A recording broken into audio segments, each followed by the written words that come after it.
नमस्कार, आप देख रहे हैं अपना बिहार और मैं हूं आपके साथ विभा उपाध्याय। पटना के धनरुआ में कल देर शाम बवाल मचा। पुलिस और पब्लिक की झड़प हुई। प्रचार का समय खत्म होने के बाद पुलिस प्रचार बंद कराने पहुंची थी, जहां ग्रामीणों ने पुलिस टीम पर ही हमला कर दिया। इस हमले में जहां 25 पुलिसकर्मी घायल हुए हैं, वहीं एक युवक की मौत हो गई। धनरुआ में चुनाव प्रचार पर बवाल।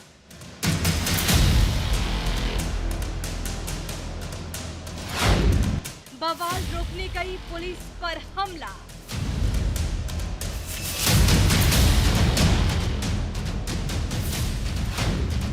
ग्रामीणों ने पुलिस पर किया पथराव।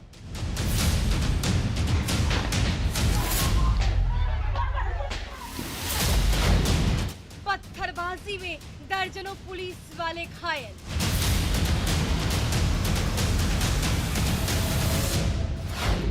लोगों पर पुलिस ने किया लाठीचार्ज।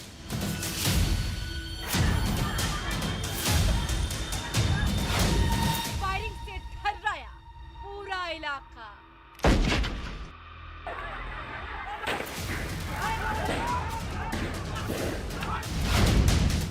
धनरुआ में बवाल क्यों? तो पटना के धनरुआ के मुरियावा गांव में पथराव और फायरिंग के बाद स्थिति फिलहाल नियंत्रण में है। हालांकि लोग पुलिस पर कई तरह के आरोप लगा रहे हैं। लोगों का यह आरोप है कि पुलिस प्रत्याशी पक्ष विशेष के समर्थन में काम करने की कोशिश में लगी हुई थी और इसी की वजह से ये जमकर बवाल हुआ। ग्राउंड जीरो से देखते हैं संवाददाता संजय कुमार की यह रिपोर्ट। इस वक्त हम धनरुआ प्रखंड के मोरियावा गांव में और ग्राउंड जीरो पर पहुंचे। देखिए तस्वीर, यहां पर चारों तरफ ग्रामीण जो हैं वो इकट्ठे हैं और ठीक हमारे सामने मुखिया का आवास है, जहां पर ग्रामीणों का आरोप है कि इसी आवास से पुलिस ने बैकअप लेकर फायरिंग की है और ये सड़क है जहां पर ग्रामीण और पुलिस के बीच पथराव हुआ। अभी भी देख सकते हैं यहाँ पर जो पथराव हुए हैं रात शाम में और देर शाम, उसकी निशानी मौजूद है। चारों तरफ ईंट जो है वो बिखरा हुआ है। यहाँ पर फिलहाल गांव में शांति है और जो जनप्रतिनिधि है वो भी पहुंचने लगे हैं धीरे धीरे। अमन और यहाँ पर शांति कायम करना पुलिस की प्रायोरिटी है, क्योंकि कल पंचायत चुनाव है और लोकतंत्र का पर्व है। ऐसे में सभी की जिम्मेवारी है कि पंचायत चुनाव को शांतिपूर्ण तरीके से यहाँ पर संपन्न करवाया जाए। आला अधिकारी भी पहुँचेंगे। इस पूरे मामले की जाँच हो रही है, उच्च स्तरीय जाँच की बात कही है पटना डीएम ने और कहा है कि जो भी पक्ष इसमें दोषी होगा उसको आइडेंटिफाई किया जाएगा और उनके खिलाफ कार्रवाई की जाएगी।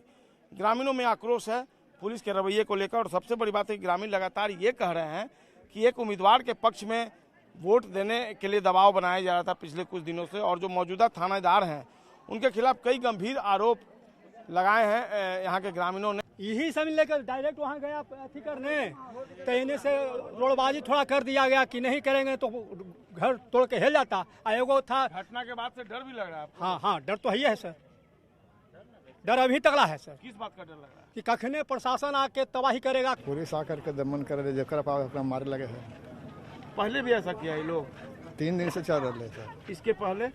जी हाँ, एक दिन मोटरसाइकिल से आया था कम से कम 10-15 को, अब डंडा से मारते गया। क्या चाहते हैं ये जो घटना हुई, आप लोग क्या चाहते हैं प्रशासन से, मुख्यमंत्री से क्या कहना चाहते हैं?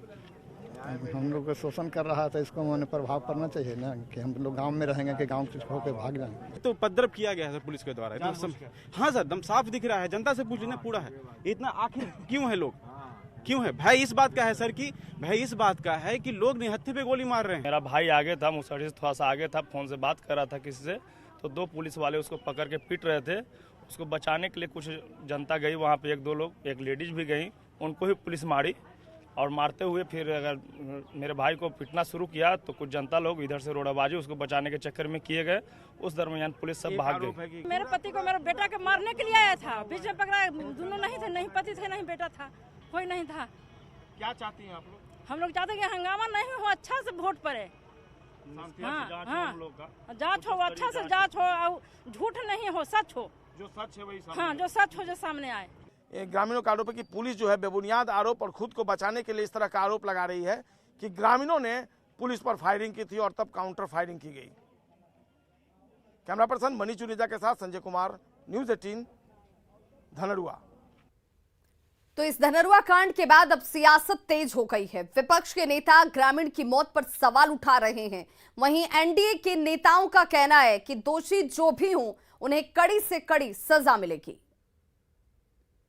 चुनाव में जो घटना घटी है धनरुआ में, उसमें जो भी दोषी होंगे, चाहे वो प्रशासन के लोग हों, चाहे वो आम जनता हो, कोई भी दोषी होंगे उन पर सरकार कानून सम्मत कार्रवाई करेगी और उस घटना को जांच करके उन पर दोषियों पर कार्रवाई होगी। एनडीए सरकार में न किसी को फंसाया जाता है। धनरुआ में जो हुआ वो सरकारी हत्या है। बिहार पुलिस का ये कहना कि गलतफहमी में गोली चल गई और गलतफहमी में जान चली गई, अपने आप में एक शर्मनाक बात है। कहीं भी समय सीमा समाप्त होने के बाद चुनाव प्रचार होना उचित नहीं है और प्रशासन की यह जिम्मेदारी होती है कि सभी चीजों को सख्ती से लागू कराया जाए। लेकिन इसी बीच झड़प की खबरें आना बेहद दुर्भाग्यपूर्ण है। जिला प्रशासन, जिलाधिकारी खुद इस मामले की उच्च स्तरीय जांच कर रहे हैं ताकि जिस भी पक्ष से जो भी दोषी लोग हों उन पर कार्रवाई हो सके। पुलिस प्रशासन डीजे जब्त करने के लिए गया था ये पंचायत चुनाव में, और पुलिस प्रशासन कह रही है कि मिसअंडरस्टैंडिंग के कारण ये घटना घटी है। तो ये कैसा शासन प्रशासन चल रहा है जो मिसअंडरस्टैंडिंग के कारण लोगों की जान ले रही है। बड़ी खबर समस्तीपुर से आ रही है, जहां सरपंच प्रत्याशी हेमा देवी के पति की हत्या कर दी गई है। ये बड़ी खबर इस वक्त जहां पर सरपंच प्रत्याशी हेमा देवी के पति की हत्या की गई है। समस्तीपुर से यह खबर, कृष्णा राय की चाकू गोदकर हत्या की गई। धान के खेत से कृष्णा राय का शव बरामद किया गया है। हत्या के विरोध में खानपुर बहेड़ी मार्ग जाम कर दिया गया है ग्रामीणों की तरफ से। ग्रामीणों ने रेवड़ा चौक को जाम किया हुआ है। तस्वीरें भी आपके टीवी स्क्रीन पर इस वक्त। और हत्या के विरोध में खानपुर बहेड़ी मार्ग इस वक्त जाम है। सरपंच प्रत्याशी हेमा देवी के पति की हत्या चाकू गोदकर कर दी गई। खानपुर थाना इलाके के रेवड़ा गांव की यह घटना और इसकी तस्वीरें आपके सामने।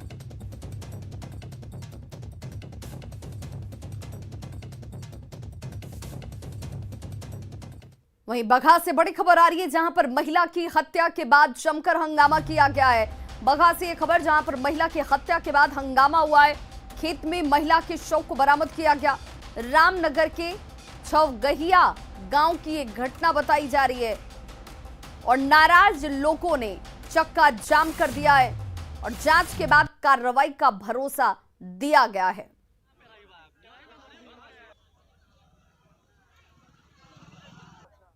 परिवार से आए, उनका पति बाहर रहते हैं, केरला में काम करते हैं और उनका 3 छोटा छोटा बच्चा है। एक 4 साल का है, एक 3 साल का है, एक गोदी में है। घटना क्या हुआ था? तो आपने एक गाय है, तो गाय के लिए घास काटती है। घास काट कर एक बार चली गई, 12 बजे आई थी घास काटने, घास काट कर चली गई और फिर मतलब थोड़ा कम नहीं हो जाता है तो कम हो गया तो दोबारा आई काटने के लिए। दानापुर के ईशुपुर एटीएम लूटकांड में लुटेरे की एक तस्वीर सामने आई है। इसमें एक लुटेरा एटीएम के अंदर जाते हुए नजर आता है। जरा इन तस्वीरों को सबसे पहले देखिए। ये वो शख्स जो एटीएम उखाड़ने का आरोपी है, चेहरे को पहचानिए क्योंकि इस शख्स ने एटीएम लूटकांड को अंजाम दिया है। हालांकि चेहरा पहचान छुपाने की नीयत से इस शख्स ने अपने चेहरे को ढका हुआ है। गमछे से अपने चेहरे को इसने बांध रखा है। ये आरोपी 21 अक्टूबर की रात 1:15 पर एटीएम के अंदर घुसा हुआ नजर आ रहा है। एटीएम के अंदर घुसने से पहले इसने बाहर लगे सीसीटीवी कैमरे पर ब्लैक स्प्रे कर दिया ताकि इसमें कोई तस्वीर कैद ना हो पाए, इसे लोग पहचान ना पाए, तस्वीरें धुंधली हो जाएं। इसके बाद चोरों ने स्कॉर्पियो में बांधकर एटीएम को खींचकर तोड़ दिया और स्कॉर्पियो पर लाद कर इससे फरार हो जाते हैं। दोनों ही तस्वीरें आपके टीवी स्क्रीन पर हैं। पहली तस्वीर उस रात की जब इस लूटकांड को अंजाम दिया गया था। एटीएम लूटकांड के बाद ये अपराधी देखिए किस तरीके से यहां से भागते हुए इस गाड़ी से, स्कॉर्पियो से जा रहे हैं। वहीं दूसरी तस्वीर उस घटना स्थल की जहां पर सब कुछ आपको बिखरा हुआ नजर आ रहा होगा। ये वही सीसीटीवी कैमरा जिसे ब्लैक स्प्रे के जरिए धुंधला करने की कोशिश की गई। हालांकि एक तस्वीर अब सामने आ चुकी है जिस तस्वीर के जरिए अब इस शख्स को पहचानने की कोशिश और लुटेरों तक पहुंचने की पुलिस की कोशिश आगे बढ़ती हुई। हालांकि सवाल इस बात पर भी उठ रहा है कि उस वक्त जिस वक्त इस लूटकांड को अंजाम दिया जा रहा था 2 सैप के जवान वहां पर मौजूद थे। लेकिन उन्होंने लुटेरों को रोकने की कोशिश नहीं की। जब एटीएम स्कॉर्पियो पर लाद कर ये लोग भागने लगे, उस वक्त हाथ देकर स्कॉर्पियो रोकने की कोशिश की जाती है। फिलहाल पुलिस इस पूरे मामले की जांच की बात कह रही है। लूट के बाद औरंगाबाद से खाली एटीएम के इस बक्से को पुलिस ने जरूर शुक्रवार को पानी भरे गड्ढे से बरामद कर लिया था, लेकिन अब तक जो अपराधी हैं, जिन लुटेरों ने इसे अंजाम दिया, वो पुलिस गिरफ्त से बाहर हैं और ना ही सैप के जवानों पर कोई कार्रवाई हुई जिन लोगों ने वहां पर अपनी ड्यूटी नहीं निभाई।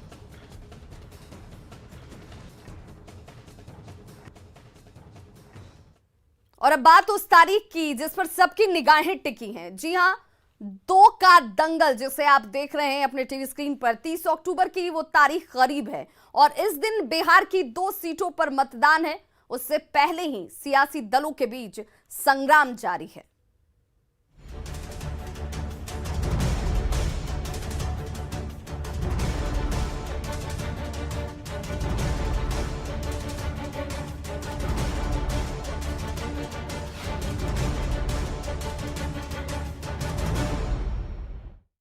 दरभंगा के कुशेश्वर स्थान में इस बार युवा प्रत्याशी भी चुनावी मैदान में हैं, लिहाजा युवा वोटरों को उनसे बेहद उम्मीदें हैं। कुशेश्वर स्थान बाजार में युवाओं से बात की हमारे सहयोगी विपिन कुमार दास ने।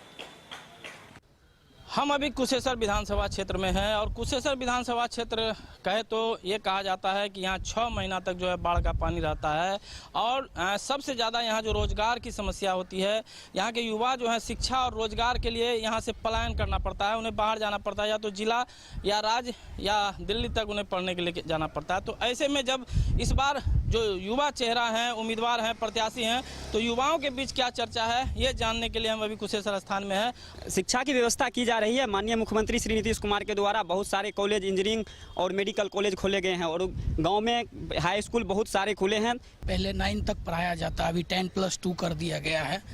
15 साल रहे हैं, उस दौरान अभी काफ़ी सारा शिक्षा के प्रति भी काम हुआ है। कि आज जितना भी युवा है वो बेरोजगार पड़ा हुआ है। सरकार जो है अपने लिए तो 5 साल में गद्दी ढूंढती है, लेकिन युवा जो आज वैकेंसी निकल रहा उसका जो है फॉर्म फिलअप किया, लेकिन उसका जो है एग्जाम का डेट जो है 5 साल बाद आता है। विपिन कुमार, न्यूज़ 18 दरभंगा। मुख्यमंत्री नीतीश कुमार ने रवि महाअभियान का शुभारंभ प्रचार रथ को रवाना कर किया है। हरी झंडी दिखाकर मुख्यमंत्री ने प्रचार रथ को रवाना किया, जिसकी तस्वीर आपके टीवी स्क्रीन पर इस वक्त। ये प्रचार रथ बिहार के सभी 38 जिलों में घूमेगी और किसानों को जागरूक करती नजर आएगी। इस मौके पर डिप्टी सीएम रेणु देवी भी मुख्यमंत्री के साथ मौजूद नजर आएंगी।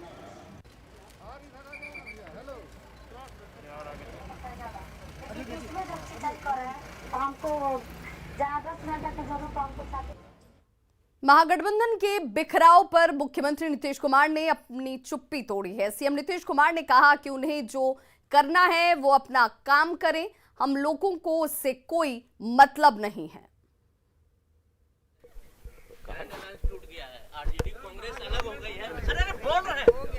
जाने अपना जो करना हो, उससे हम लोगों को कोई उसमें न रुचि है न दिलचस्पी है।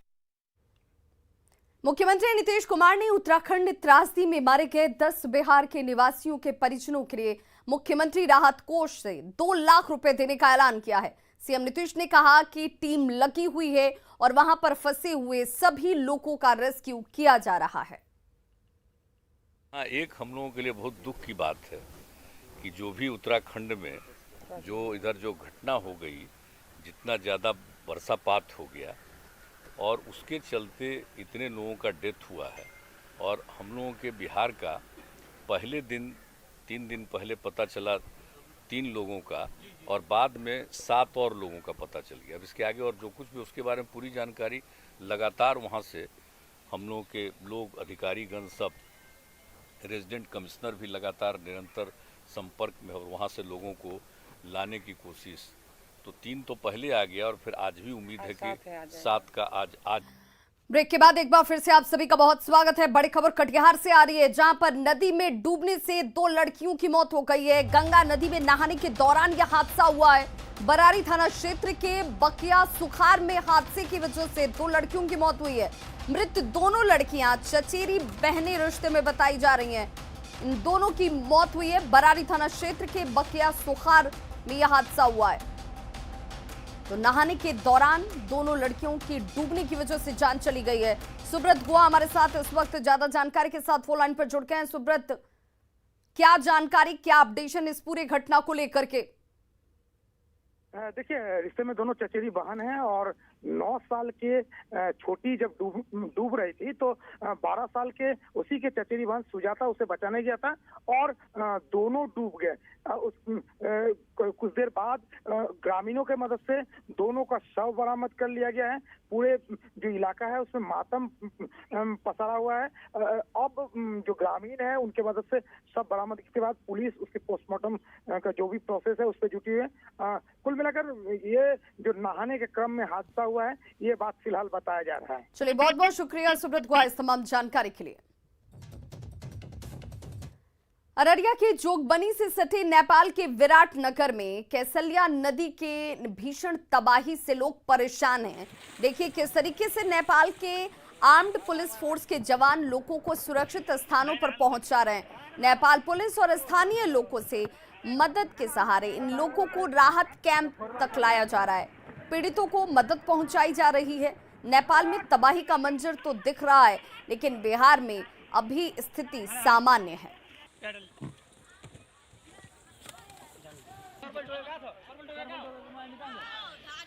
तो विराटनगर, नेपाल के विराटनगर की ये तस्वीर देखिए, जिसे लोग इस वक्त कैसलिया नदी के पानी की वजह से मची तबाही से परेशान है। पीड़ितों को फिलहाल रेस्क्यू किया जा रहा है। नेपाल पुलिस इन लोगों को सुरक्षित ठिकानों तक, राहत कैंपों तक पहुंचाने की कोशिश में जुटी हुई है।